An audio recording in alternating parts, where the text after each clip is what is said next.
कहानी शुरू होती है इस लड़के के साथ जो अपने बारे में सब कुछ भूल चुका है ड्यू टू मेमोरी लॉस। इसे न ही ये याद है कि वो कौन है और न ही ये कि वो यहाँ पर कैसे पहुँचा। जब ये लड़का अपनी आंखें खोलता है तो खुद को चारों तरफ से समुद्र से घिरा हुआ पाता है। उसके आसपास सिर्फ और सिर्फ समुद्र ही होता है। वो जहाँ भी देखता है उसे हर तरफ सिर्फ समुद्र ही दिखता है। एंड तभी इस लड़के को एक मेल बॉक्स आके लगता है और ये लड़का उस मेल बॉक्स को यहीं पे गाड़ देता है और डिसाइड करता है कि वो इस जगह के किनारे पर घूमेगा। और अगर वो घूमकर वापस इधर ही आ जाता है तो मतलब वो इस आइलैंड पर फंस चुका है। और होता भी कुछ ऐसा ही है। इस जगह के किनारे घूमने पर इस लड़के को रियलाइज होता है कि वो एक आइलैंड पर फंस चुका है और इसी के साथ बिग बैन की कहानी शुरू होती है। इस लड़के को आइलैंड के किनारे घूमते घूमते अब रात हो चुकी थी। इसके सीधे हाथ पर होता है एक विशालकाय समुद्र और उल्टे हाथ पर होता है एक अनजान सा जंगल। थोड़ा बहुत सोचने के बाद ये लड़का इस जंगल में जाने का डिसाइड करता है। तभी अचानक से बिजली कड़कती है और बारिश शुरू हो जाती है। तो खुद को बारिश से बचाने के लिए ये लड़का एक बड़े से पत्थर के नीचे आके बैठ जाता है। वहाँ बैठे बैठे ये लड़का सोच ही रहा होता है कि ये कौन सी जगह है कि तभी इस लड़के को रियलाइज होता है कि इसकी पॉकेट में एक स्मार्टफोन है और ये लड़का उस फोन को ऑन करने का ट्राई करने लगता है पर वो फोन ऑन ही नहीं होता और इस लड़के को बहुत तेज गुस्सा आ जाता है। वो लड़का अपना फोन फेंक देता है बट जल्दी ही इस लड़के को ये चीज रियलाइज भी हो जाती है कि फोन एक बहुत ही इम्पोर्टेंट चीज है और इसीलिए वो लड़का इसे वापस उठा लेता है। एंड तभी इस लड़के को रोशनी दिखाई देती है और ये लड़का ध्यान से देखने लगता है और इसे पता चलता है कि ये रोशनी एक घर से आ रही है। एंड देन सीन शिफ्ट होता है और हमें एक आइलैंड को दिखाया जाता है जहाँ पर ये लड़का अब फंस चुका है। इसके बाद सीन शिफ्ट होता है जहां हमें एक न्यूज चैनल दिखाया जाता है एंड जहां पर टीवी होस्ट बोल रहा होता है वेस्ट कोस्ट के आसपास बहुत सारे टूरिस्ट गायब हो चुके हैं। अभी रिसेंटली 2 कॉलेज स्टूडेंट गायब हो चुके हैं। 20 दिनों से पुलिस लापता की तलाश कर रही है लेकिन अभी तक उनका कोई नामो निशान नहीं मिला। एंड इसके बाद हमें एक पर्सन को दिखाया जाता है जो न्यूज देख रहा होता है एंड जो ये पर्सन है वो एक रेस्टोरेंट चलाता है। तभी ये पर्सन फ्रस्ट्रेट होकर बोलता है आखिर ये सब चल क्या रहा है। अगर ऐसा ही चलता रहा तो मैं अपना बिजनेस कैसे करूँगा। आखिर ऐसी जगह कौन ही आना चाहेगा जहाँ लोग गायब हो रहे हों। कोई अच्छा चैनल लगाते हैं जहाँ अच्छी न्यूज मिले। एंड देन ये पर्सन चैनल चेंज करके कोई और न्यूज देखने लगता है बट हर जगह इसी तरह की न्यूज आ रही होती है। म्यूजिक आर्टिस्ट मिस्टर जे के ऊपर इन्वेस्टिगेशन चल रही थी ड्रग यूज को लेकर, लेकिन अब मिस्टर जे फरार हो चुका है। जे एक फेमस बॉय बैंड का मेंबर था और पिछले साल एक लेविश बोट पार्टी के बाद ये गायब हो गया। एंड देन फिर से हमें उसी रेस्टोरेंट वाले पर्सन को दिखाया जाता है जो न्यूज देखकर एकदम इरिटेट हो जाता है और गुस्से में बोलता है आखिर इस पूरे देश को हो क्या गया है। न्यूज देखकर तो मेरा खून ही खौलने लगा। तभी ये पर्सन अपने कस्टमर से बोलता है क्यों, सही कहा ना मैंने भाई साहब। तभी वो कस्टमर आई कांटेक्ट अवॉइड करते हुए बोलता है हाँ सही कहा आपने। एंड देन वो कस्टमर पैसे टेबल पर रखकर जल्दी जल्दी में वहाँ से जाने लगता है। इसके बाद सीन शिफ्ट होता है जहाँ ये रेस्टोरेंट का मालिक बोल रहा होता है भाई साहब 1 मिनट रुकिए, मैं आपको चेंज दे देता हूँ। देन ये पर्सन बोलता है कीप द चेंज। पर इससे पहले कि ये इंसान रेस्टोरेंट से निकल पाता रेस्टोरेंट का मालिक बोलता है शायद मैंने तुम्हें कहीं देखा है। जब ये लड़का पीछे मुड़कर देखता है तो पाता है कि वो रेस्टोरेंट का मालिक इसके जस्ट पीछे ही खड़ा हुआ है और बोल रहा है हाँ शायद मैं सही हूँ। और तभी इस लड़के की आँख खुल जाती है और ये लड़का खुद को एक रूम में पाता है और इस लड़के की नजर पास ही लगे क्रॉस पर जाती है जिससे इसे थोड़ा रियलाइज होता है कि कहीं ना कहीं ये किसी क्रिश्चियन फैमिली का घर है। मैं कहाँ हूँ। देन ये लड़का बेड पर से उठता है और बाहर दरवाजा खोलकर देखने लगता है और इसे एक लेडी दिखती है जो कि फ्लोर पर पड़े हुए खून को साफ कर रही होती है। डोर खुलने की आवाज सुनकर ये लेडी पलटकर देखने लगती है और बोलती है, ओह तुम उठ गए। ये लड़का थोड़ा घबराते हुए बोलता है, हाँ, वैसे क्या आप बता सकती हैं कि ये कौन सी जगह है। ये लेडी बोलती है, तुम मेरे घर में हो। ये लेडी आगे बोलती है, तुम्हारा कोई एक्सीडेंट हुआ था क्या, क्योंकि तुम मेरी छोटी बेटी को हमारे घर के सामने बेहोश पड़े मिले थे, इसलिए वो तुम्हें अंदर ले आई थी। तभी ये लड़का कल वाली बात को सोचने लगता है कि शायद ऐसा ही हुआ होगा एंड ये लड़का इस लेडी को थैंक यू बोलता है। देन ये लेडी इस लड़के से पूछती है कि वो कहाँ से आया है। इसके रिस्पॉन्स में ये लड़का बोलता है कि इसे कुछ भी याद नहीं है और शायद इसका कल बोट एक्सीडेंट हो गया था जिस वजह से ये यहाँ आ गया। ये लेडी आगे बोलती है, अजीब बात है कि हमारे यहाँ कोई गेस्ट आया है, आज तो कोई रिजर्वेशन भी नहीं थी। वैसे हम इस बेड एंड ब्रेकफास्ट में खाना भी प्रोवाइड करवाते हैं। हालांकि ये बात तो सच है कि साइलेंट पर ज्यादा कुछ है नहीं। तभी ये लड़का इस लेडी से दोबारा पूछता है, वैसे हम एग्जैक्टली कहाँ पर हैं मैम। वो लेडी बोलती है, मैंने तुम्हें बताया तो, तुम हमारे घर में हो। ये लड़का बोलता है, मेरा मतलब ये जगह कौन सी है। और ये लड़का जमीन पर देखने लगता है जहाँ पर खून पड़ा हुआ होता है। तभी ये लेडी बोलती है, तुम्हें पहले कुछ पहन लेना चाहिए। हाँ क्या। और तभी इस लड़के को रियलाइज होता है कि इसने एक शॉर्ट्स के अलावा कुछ भी नहीं पहन रखा। ओह I'm सॉरी मैम। ये लेडी बोलती है, कोई बात नहीं, तुम रूम में जाकर बैठ जाओ, मैं तुम्हारे लिए कुछ कपड़े लाती हूँ। Okay thank you ma'am. इसके बाद हमें अगला सीन दिखाया जाता है जहाँ ये लड़का एक रूम में बैठा हुआ होता है और कुछ सोच रहा होता है। ये लड़का मन में बोलता है, कितनी अजीब बात है, ये लोग इस सुनसान से आइलैंड पर बेड एंड ब्रेकफास्ट चलाते हैं और वो लेडी वो मुझे बता क्यों नहीं रही थी कि हम कहाँ पर हैं और ये जगह कौन सी है। तभी डोर पर कोई नॉक करता है। ये लड़का नॉकिंग की आवाज सुनकर बोलता है, अंदर आ जाइए। पर जैसे ही डोर ओपन होता है ये लड़का शॉक हो जाता है क्योंकि इसके सामने खड़ी होती है एक लड़की जो कि बहुत ही क्रीपी वाइब दे रही होती है। ये लड़की बोलती है, मैं तुम्हारे लिए कुछ कपड़े लाई हूँ। पर ये लड़का शांत होकर इसे घूरता रहता है। तभी ये लड़की बोलती है, हाउ रूड, तुम मुझे ऐसे क्यों घूर रहे हो। ये लड़का पैनिक करते हुए बोलता है, हाँ नहीं, मैं तुम्हें घूर नहीं रहा था, I'm सॉरी। ये लड़की इस लड़के को कपड़े देते हुए बोलती है, इतना ओवर रिएक्ट मत करो, मैं तो बस मजाक कर रही थी। वैसे तुम्हारा नाम क्या है। लड़का बोलता है, एक्चुअली मुझे याद नहीं। ये सुनकर लड़की बहुत अजीब तरह से हंसने लगती है और बोलती है, नो वे, तुम्हें अमनेशिया है और यहाँ तक कि तुम्हें अपना नाम तक याद नहीं। अमनेशिया एक तरह का मेमोरी डिसऑर्डर होता है जहाँ एक पर्सन अपनी मेमोरी को खो देता है। एनीवेज, इस लड़की को इस तरह से हंसता देख ये लड़का मन में बोलता है कि ये हंस क्यों रही है। तभी ये लड़की शांत होकर बोलती है, परफेक्ट। ये सुनकर लड़का मानो ठंडा पड़ जाता है और इसे समझ ही नहीं आता कि इस लड़की ने इस बात पर कि इसे अमनेशिया है इस तरह से रिएक्ट क्यों किया, इसने परफेक्ट क्यों बोला। बट स्टिल ये लड़का सिचुएशन को ऑकवर्ड ना होने के लिए लड़की से बोलता है, हाँ मुझे ये तक याद नहीं कि मेरा नाम क्या है और मैं यहाँ पर कैसे आया, तो क्या तुम मुझे बता सकती हो कि ये जगह कौन सी है। मैं जानता हूँ कि ये एक आइलैंड है पर एग्जैक्टली इसका नाम क्या है।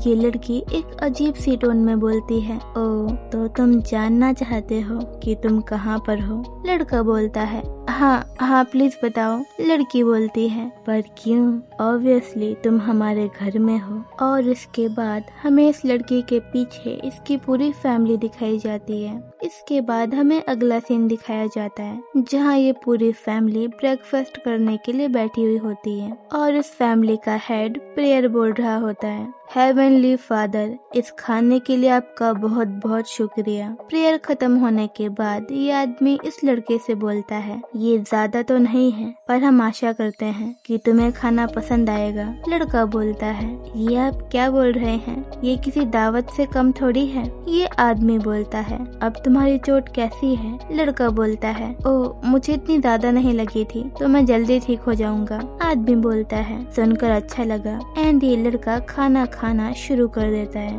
वाओ, ये तो बहुत टेस्टी है। तभी इस लड़के के पीछे वो लेडी आकर खड़ी हो जाती है और इससे पूछती है कि खाना कैसा बना है। अपने पीछे उस औरत को देखकर ये लड़का थोड़ा घबरा जाता है और बोलता है, ओ हाँ, खाना बहुत अच्छा बना है मैम, आप सच में बहुत अच्छी कुक हैं। लेकिन तारीफ सुनने के बाद भी ये लेडी वहीं खड़ी रहती है। देन ये लड़का सोचने लगता है कि ये लेडी अभी तक यहाँ पर क्यों खड़ी है, क्या मुझे और तारीफ करनी चाहिए? और ये लड़का इस लेडी की तारीफ करने लगता है। स्टेक एकदम परफेक्ट कुक हुआ है मैम, ना ज्यादा और ना ही कम, और सॉस भी एकदम परफेक्ट बनी है जो स्टेक के साथ बहुत अच्छी लग रही है। नॉर्मली मुझे स्टेक खाना पसंद नहीं है जो रेस्टोरेंट में मिलता है, पर आपने सच में बहुत अच्छा बनाया है। अपनी तारीफ सुनने के बाद ये लेडी स्माइल करने लगती है और तभी इस लेडी का पति बोलता है, मैं बहुत लकी हूँ कि मेरी वाइफ इतनी अच्छी कुक है। ये लड़का बोलता है, हाँ बिल्कुल सर।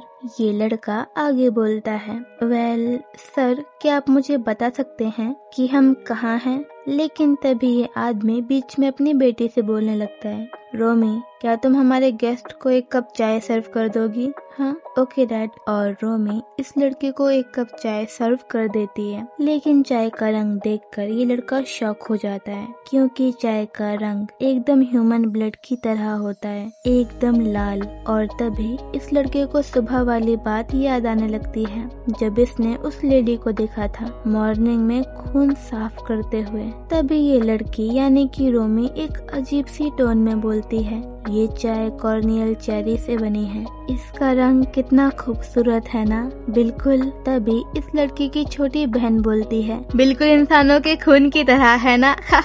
और ये दोनों बहनें लड़ने लगती हैं। एंड देन इनके डैड बोलते हैं दोनों को शांत होने के लिए, यूमी अपनी बड़ी बहन से माफी मांगो, रोमी तुम भी। और दोनों बहनें डर के मारे एक दूसरे को सॉरी बोलने लगती हैं। इसके बाद हमें अगला सीन दिखाया जाता है जहां हमें एक घड़ी दिखाई जाती है और 2 बजते ही ये लड़का खाने के बीच में उठकर जाने लगता है। ओह 2 बज गए हैं। तभी ये लड़का बोलता है, आपका बेटा कहाँ जा रहा है? लेडी बोलती है, ओह मीनू, वो अपने काम पर जा रहा है। ये लड़का बोलता है, अच्छा वैसे आपका बेटा किस तरह का काम करता है? एंड देन सीन शिफ्ट होता है जहाँ ये लड़का बोल रहा होता है, ओह अच्छा, तो आप पिग भी पालते हैं, तो जो मैं खा रहा हूँ क्या ये भी पिग ही है? ये लेडी बोलती है, हाँ, और खुद यूमी ने इसे स्लॉटर किया है। इस लेडी की बात सुनकर ये लड़का यूमी की तरफ देखने लगता है और मन में बोलता है, क्या इस बच्ची ने?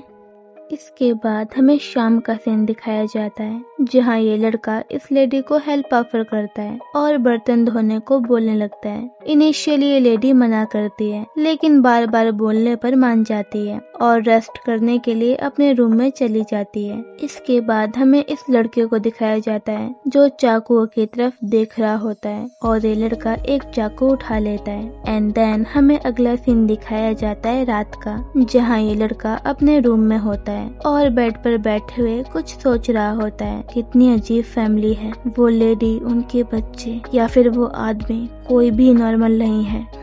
लेकिन इनके बिहेवियर से मुझे एक बात तो बहुत अच्छे से समझ में आ गई कि ये लोग मुझे नहीं बताना चाहते कि मैं कहाँ पर हूँ। इसके बाद इस लड़के को अपने कुछ पास्ट की मेमोरीज याद आने लगती हैं। पिछले 20 दिनों से लापताओं की तलाश जारी है। तभी ये लड़का उठता है और अपने तकिए के नीचे रखे हुए चाकू को देखने लगता है और मन में बोलता है, बस यही रास्ता है मेरे इस अजीब सी जगह में थोड़ी नींद पाने का। अगर ये मेरे तकिए के नीचे रहेगी तो शायद मैं सो पाऊंगा। तभी इस लड़के को किसी के नॉक करने की आवाज आती है, क्या मैं अंदर आ सकती हूँ? ये लड़का जल्दी से अपने चाकू छुपाते हुए बोलता है, हाँ आ जाइए। ये लेडी अंदर आती है। तभी ये लड़का थोड़ा नर्वस होते हुए बोलता है, काफी रात हो गई है, वैसे आपको मुझसे कोई काम था क्या? तभी ये लेडी बहुत अजीब तरह से बोलती है, ये तुम नहीं हो, है ना? लड़का शॉक होकर बोलता है, क्या मैम? तभी ये लेडी इस लड़के को टाइटली पकड़ लेती है और बोलती है, तुमने ये नहीं किया है ना? तुमने किचन नाइफ नहीं चुराई है। ये लड़का घबराते हुए बोलता है, क्या किचन नाइफ? तभी ये लेडी बोलती है, हाँ, तुम क्यों चुराओगे किचन नाइफ? वैसे बहुत लेट हो गया है ना, माफ करना, मैंने तुम्हें इतने टाइम परेशान किया। ये लड़का बोलता है, क्या किचन नाइफ मिसिंग है? ये लेडी बोलती है, हाँ, शायद यूमी ने ले ली होगी। ये लड़की भी ना, माफ करना, मैंने इस टाइम तुम्हें परेशान किया। कोई बात नहीं मैम, ठीक है फिर अच्छे से सोना, हम तुमसे तब तक पेमेंट नहीं लेंगे जब तक तुम्हारी मेमोरी वापस नहीं आ जाती, डील? और ये लेडी रूम से चली जाती है। इस लेडी के जाने के बाद ये लड़का मन में बोलता है, ये फैमिली कितनी अजीब है, ऊपर से इस घर के किसी भी डोर में लॉक तक नहीं है। इसके बाद हमें अगला सीन दिखाया जाता है जहाँ ये लड़का बेड पर लेटा हुआ होता है और मन में बोल रहा होता है, मैं अपना रूम तक लॉक नहीं कर सकता तो आखिर ऐसे में मुझे नींद कैसे आएगी? और ये लड़का बेड पर से उठकर विंडो के बाहर देखने लगता है और सोचने लगता है, मुझे किसी भी हालत में अपनी याददाश्त वापस लानी ही होगी, मुझे याद करना ही होगा कि मैं कौन हूँ और यहाँ कैसे आया। एंड देन इस लड़के को कुछ फ्लैशबैक आने लगते हैं जब इसने अपना फोन गुस्से में फेंक दिया था और ये लड़का शॉक होकर बोलता है, मेरे फोन को क्या हुआ और वो कहाँ है? तभी इस लड़के की नजर मीनू और एक आदमी पर जाती है जो आधी रात में कहीं पर जा रहे होते हैं। ये लड़का तो शायद मीनू है, पर ये उसके पीछे वाला आदमी कौन है? एंड देन ये लड़का अपने तकिए के नीचे से चाकू उठाता है और उन लोगों के पीछे जाने की सोचने लगता है। ये लड़का धीरे धीरे जाने लगता है, पर इसके दिमाग में बस यही बात चल रही होती है कि मीनू डिनर के टाइम साथ में नहीं था और ये अनजान सा आदमी कौन है। जैसे ही लड़का मेन डोर खोलकर बाहर जाने वाला होता है तभी उसे यूमी और उस लेडी की आवाज आती है जहाँ यूमी बता रही होती है कि उसने किचन नाइफ नहीं ली। सच में मॉम, मैंने नाइफ नहीं ली, इस बार मैं सच बोल रही हूँ। वो लेडी बोलती है, अच्छा तो फिर तुम्हारे अलावा और कौन लेगा? यूमी बोलती है, मुझे नहीं पता मॉम, शायद उस लड़के ने चुरा ली होगी जो हमारे यहाँ पर गेस्ट बन के रह रहा है। लेडी बोलती है, नहीं वो नहीं है। यूमी बोलती है, क्यों नहीं मॉम, क्या पता सच में उसी ने ली हो, कल आप उसका रूम साफ करते वक्त चेक करना, हो सकता है उसने नाइफ अपने तकिए के नीचे छुपा रखी हो। इतना सुनने के बाद ये लड़का चुपचाप से बाहर चला जाता है। इसके बाद सीन शिफ्ट होता है मीनू पर जो इस आदमी के ऊपर चिल्ला रहा होता है, कल सुबह तक काम हो जाना चाहिए, समझ गए? ये आदमी बोलता है, ठीक है, और वहाँ से जाने लगता है। एंड देन सीन शिफ्ट होता है मीनू पर जो अपने घर की तरफ जा रहा होता है। ये आदमी मीनू को जाता देख धीरे से इरिटेट होकर बोलता है, साइको कहीं का। और इसी के साथ हमें इस लड़के को दिखाया जाता है जो इसके पीछे से देख रहा होता है और तभी ये लड़का बाहर आता है और बोलता है, एक्सक्यूज मी, सुनो। इस आदमी को लगता है कि ये मीनू की आवाज है, इसलिए ये आदमी घबराते हुए पीछे मुड़ता है और बोलता है कि उसने कुछ नहीं कहा, वो बस अपने काम पर वापस जा रहा था, चुप हो जाओ। इसके बाद हमें अगला सीन दिखाया जाता है जहाँ ये लड़का आदमी से पूछ रहा होता है, कौन हो तुम? ये आदमी बोलता है, मेरा नाम ताही जिन है। अच्छा तो क्या तुम यहीं रहते हो? ये आदमी बोलता है, क्या तुम मुझे नहीं जानते? ये लड़का बोलता है, क्या हम कभी मिले हैं? वो मेरी याददाश्त चली गई है तो मुझे कुछ याद नहीं है। ये सुनकर ये आदमी अजीब तरह से सांस लेने लगता है और तभी ये लड़का बोलता है, तो ताही तुम कहाँ रहते हो? ये आदमी बोलता है, प्लीज इस तरह के सवाल मत पूछो, खासकर उन पागलों से तो बिल्कुल मत पूछना। ये आदमी बोलता है, क्या तुम्हें सच में कुछ भी याद नहीं? कल रात जब बारिश हो रही थी तब मैंने तुम्हें देखा था और तुम्हें उनसे बचाया था। सुनो, उन लोगों के सामने अपनी वैल्यू साबित करो, उन्हें ये यकीन दिलाओ कि तुम यूजफुल हो। ये लड़का थोड़ा गुस्से में बोलता है, पर मैं ऐसा क्यों करूं? ये आदमी बोलता है, क्योंकि तुम्हें करना ही पड़ेगा। इसके बाद हमें थोड़ी देर बाद का सीन दिखाया जाता है जहाँ ये लेडी आधी रात में लालटेन लेकर हॉलवे से गुजर रही होती है। एंड देन ये लेडी उस लड़के के रूम के पास से गुजरती है और बोलती है, सर आप सो रहे हैं क्या? पर ये लड़का बिल्कुल शांत रहता है और कोई जवाब नहीं देता। और तभी ये लेडी उस टूटे हुए लॉक के थ्रू अंदर झांकने लगती है, लेकिन तब तक ये लड़का भी घर वापस आ चुका होता है और रूम में झांकते हुए ये लेडी बोलती है, आखिर ये लड़का ऐसी जगह, वो भी ऐसी हालत में, इतना बेफिक्र होकर कैसे सो सकता है। लेडी की ये बात सुनकर लड़का शॉक हो जाता है और उसका शक हकीकत में बदल जाता है कि ये फैमिली में कुछ तो गड़बड़ है and this place is not safe enough. इसके बाद वो लेडी वहाँ से चली जाती है एंड ऐसे ही बहुत टाइम बीत जाता है, लेकिन इस लड़के को नींद ही नहीं आती। एंड देन ये विंडो से बाहर देखता है जहाँ अभी भी चांद दिखाई दे रहा होता है और चांद को देखकर ये लड़का परेशान होकर बोलता है कि ये रात बीत क्यों नहीं रही। इसके बाद हमें अगला सीन दिखाया जाता है जहाँ एक छोटा सा बच्चा आधी रात में झूले पर बैठा हुआ होता है और उसके हाथ में इस लड़के का फोन होता है। एंड देन सीन शिफ्ट होता है जहाँ हमें मॉर्निंग का सीन दिखाया जाता है where everybody is sitting on dining table. तभी ये आदमी इस लड़के से बोलता है कि वो रात को अच्छे से सो पाया या फिर नहीं। ये लड़का हाँ बोलता है। तभी ये आदमी आगे बोलता है कि देखने से तुम बहुत ज्यादा थके हुए लग रहे हो। तभी रूमी इस लड़के से बोलती है कि शायद तुम उन लोगों में से हो जिसे नई जगह पर जल्दी नींद नहीं आती। ये लड़का रिप्लाई करते हुए बोलता है, नहीं ऐसी कोई बात नहीं है। देन ये आदमी बोलता है, क्या तुम्हारी याददाश्त लौट आई? लड़का बोलता है, नहीं सर। आदमी बोलता है, वैसे मैं कोई डॉक्टर तो नहीं हूँ, पर मैं तुम्हें इतना तो बता ही सकता हूँ कि ये कोई चिंता वाली बात नहीं है। अगर तुम प्रॉपर आराम करोगे तो जल्दी ही ठीक हो जाओगे। ये लड़का बोलता है, हाँ सर। एंड तभी लड़का नोटिस करता है कि आज के खाने में भी बहुत सारी डिशेज हैं और खाना एकदम फ्रेश है। टेबल पर कल का बचा हुआ कुछ भी नहीं है, जबकि कल रात काफी सारा खाना बच गया था। इसके बाद सीन शिफ्ट होता है लेडी पर, जो इस लड़के से बोल रही होती है, होप करती हूँ तुम्हें आज का खाना भी पसंद आएगा। लड़का फेक स्माइल करते हुए बोलता है, हाँ बिल्कुल। देन ये लड़का इस लेडी से बोलता है, क्या आपने इतना सारा खाना खुद अकेले बनाया है? इस चीज को मेंशन करते ही ये पूरी फैमिली शांत हो जाती है और सबके एक्सप्रेशन बदल जाते हैं। तभी ये आदमी एक ऑकवर्ड स्माइल करते हुए बोलता है, क्यों, कोई दिक्कत है क्या? इस फैमिली का ऐसा रिएक्शन देखकर ये लड़का घबरा जाता है और बोलता है, नहीं। तभी ये आदमी आगे बोलता है, ठीक है फिर प्रार्थना शुरू करते हैं। तभी इसकी वाइफ बीच में ही बोल पड़ती है एंड ये लेडी बोलती है कि आप कुछ भूल रहे हैं, आपने कहा था कि आपको किसी बारे में बात करनी है।